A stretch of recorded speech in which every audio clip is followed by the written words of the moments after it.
नमस्कार दोस्तों जितने भी सैलरीड एम्प्लॉयज हैं हमारे देश के अंदर ईपीएफओ को लेकर काफी ज्यादा उत्साहित रहते हैं, क्योंकि काफी सारा जो पैसा है रिटायरमेंट पर्पस से कह लीजिए या फिर सेविंग पर्सपेक्टिव से वो उनके लिए काफी मायने रखता है। और ईपीएफओ 3.0 इसके बारे में काफी चर्चा हो रही है। आप देख सकते हो जो लेटेस्ट खबर आई है कि एक तो ये है कि जो इंटरेस्ट रेट है उसको 8.25% पे रखा गया है। और यहाँ पर ईपीएफओ 3.0 इसकी वजह से डिजिटल रिवोल्यूशन आएगा, आसानी से पैसा विड्रॉ कर पाएंगे। ये सब कुछ मैं आपको वीडियो के अंदर डिटेल से बताऊंगा। चलिए आगे बढ़ते हैं, लेकिन उससे पहले आप सबको बता दूं, आप में से जो भी लोग यूपीएससी की तैयारी कर रहे हैं, अभी अभी हमारा जस्ट बैच स्टार्ट हुआ है 2027 और 28 के लिए। आप इसको ले सकते हैं, जिसके अंदर प्रीलिम्स से लेकर इंटरव्यू तक की पूरी तैयारी तो कराई जाती है, लेकिन अनेकों फीचर्स के साथ जो भी आपको पैकेज चाहिए, मतलब हर एक स्टूडेंट के रिक्वायरमेंट के हिसाब से हमने ये 3 पैकेजेस निकाले हैं। जो भी आपको रिक्वायरमेंट है आप अवेल कर सकते हैं एंड यूज करिएगा कोड अंकित लाइव मैक्सिमम डिस्काउंट के लिए। और ये फोन नंबर है, कोई डाउट है, प्रॉब्लम है बैच से रिलेटेड, इस पे कॉल कर लीजिएगा। चलिए शुरुआत करते हैं। सबसे पहले देखते हैं कि हुआ क्या है। सरकार ने 2 मेजर अनाउंसमेंट किया है। एक तो ये है कि 8.25% जो भी आपका ईपीएफ का पैसा है जो डिपॉजिट हो रखा है, तो 2025-26 के लिए हर साल के लिए सरकार क्या करती है, कितना इंटरेस्ट आपको दिया जाएगा। जैसे पिछला जो फाइनेंशियल ईयर था 2025-26 में जितना भी आपका पैसा डिपॉजिट था ईपीएफ के अंदर, मान लो 1 लाख रुपए, तो इस 1 लाख रुपए के ऊपर सरकार आपको कितना इंटरेस्ट देगी, तो वो सरकार ने कहा है 8.25%। और देखिए ये काफी अच्छा है। अगर आप मार्केट रेट के हिसाब से देखोगे, चाहे फिक्स डिपॉजिट, सेविंग्स रेट, जितना भी आप देख लो, 8.25% गारंटीड रिटर्न एक बहुत ही अच्छी चीज है।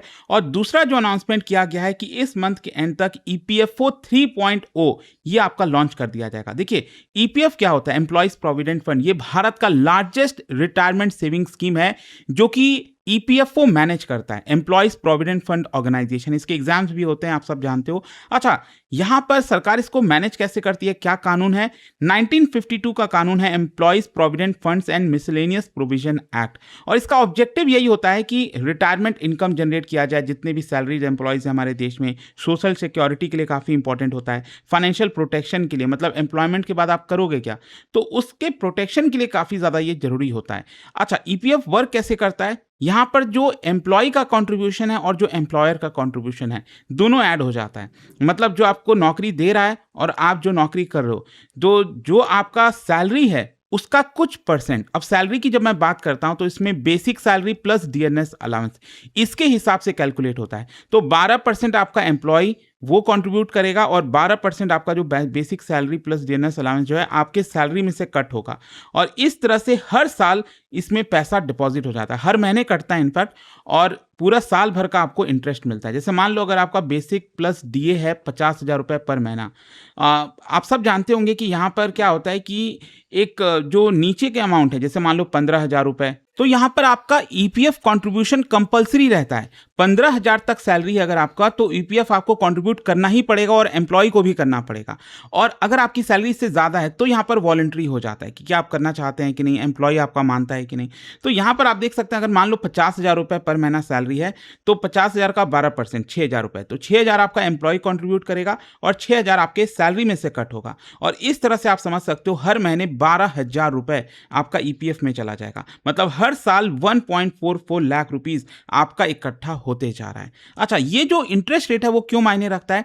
क्योंकि इसी आधार पर, जैसा मैंने आपको बताया, तय किया जाता है कि आखिरकार आपको कितना रिटर्न मिलेगा।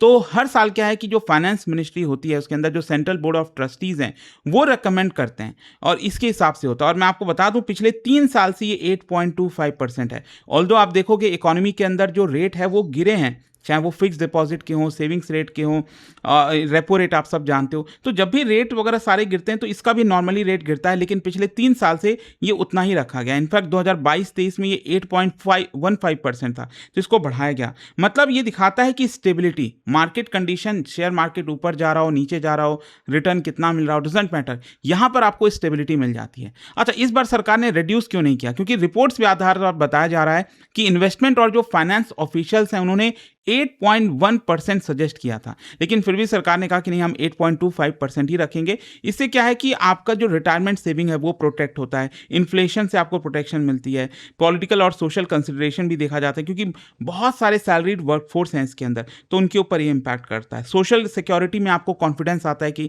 हमें इसमें और कंट्रीब्यूट करना चाहिए। अच्छा, फाइनेंशियल इम्पैक्ट क्या होगा सरकार के ऊपर, क्योंकि जो बताया गया कि अगर मान लो 8.1% होता तो इसकी वजह से सरकार को 944 करोड़ रुपए का फायदा होता, क्योंकि यहां पर ज्यादा देरी है तो 944 करोड़ रुपीस सरकार को एक्स्ट्रा देना पड़ रहा है।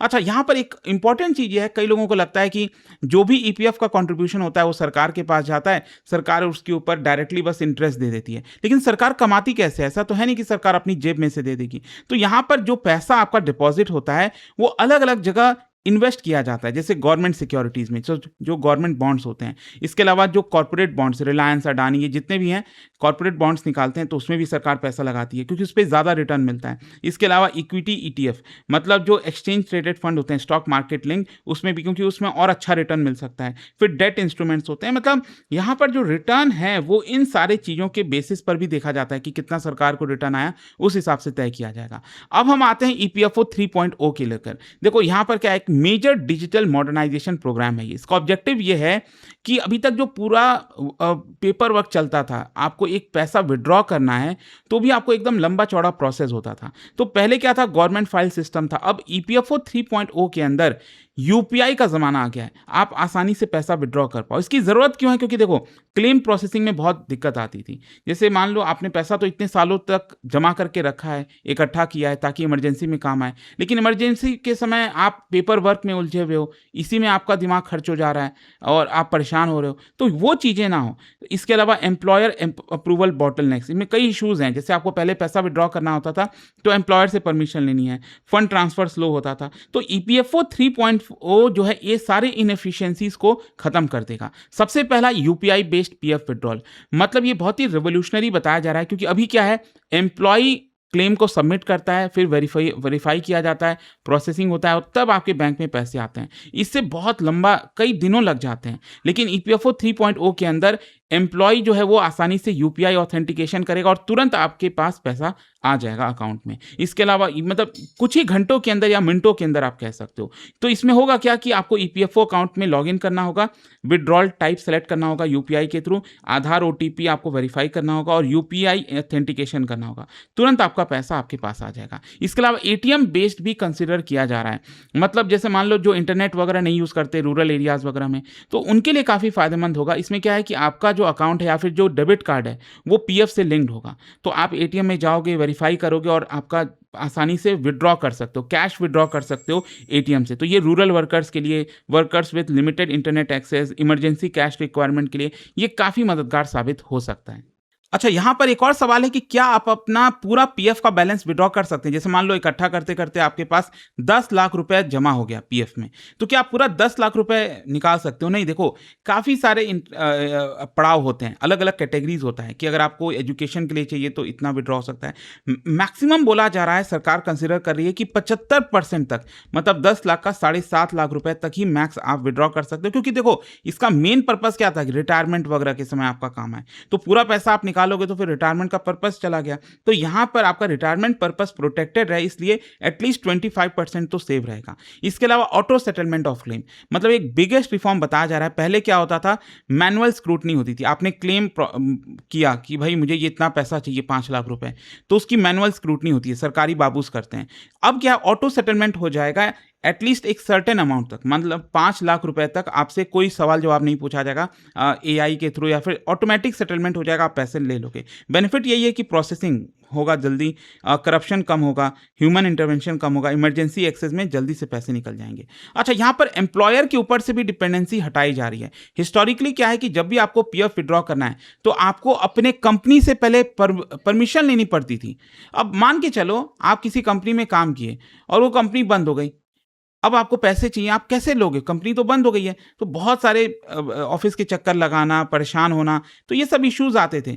तो इसकी वजह से यहाँ पर अब ईपीएफओ 3.0 के अंदर आधार वेरिफिकेशन, ओटीपी, डिजिटल केवाईसी, इनके थ्रू वेरीफाई किया जाएगा और आपका पैसा विड्रॉ हो जाएगा। मतलब आपको एम्प्लॉयर से जो है बार बार परमिशन लेने की जरूरत नहीं पड़ेगी। अच्छा, यहाँ पर सिंप्लीफिकेशन ऑफ विड्रॉल कैटेगरीज किया जा रहा है। पहले क्या था, बहुत सारे कैटेगरीज होते थे, किस पर्पस के लिए आपको पैसा चाहिए, क्या चाहिए। अब मेन 3 कैटेगरीज लाए जाएंगे, जैसे एसेंशियल नीड्स, इमरजेंसी के लिए, मेडिकल इमरजेंसी, एजुकेशन, मैरिज के लिए, तो ये एसेंशियल हो गया। दूसरा हाउसिंग के लिए, हाउस परचेज करने का है, कंस्ट्रक्शन करने का है। फिर स्पेशल सर्कमस्टांसेस में, मतलब आप अनएम्प्लॉयड हो, जॉब नहीं लग रही है, सिचुएशन जो है, मतलब इस केस में तो सरकार मैक्सिमम आपको अप्रूवल दे सकती है कि इतना पैसा निकाल लो।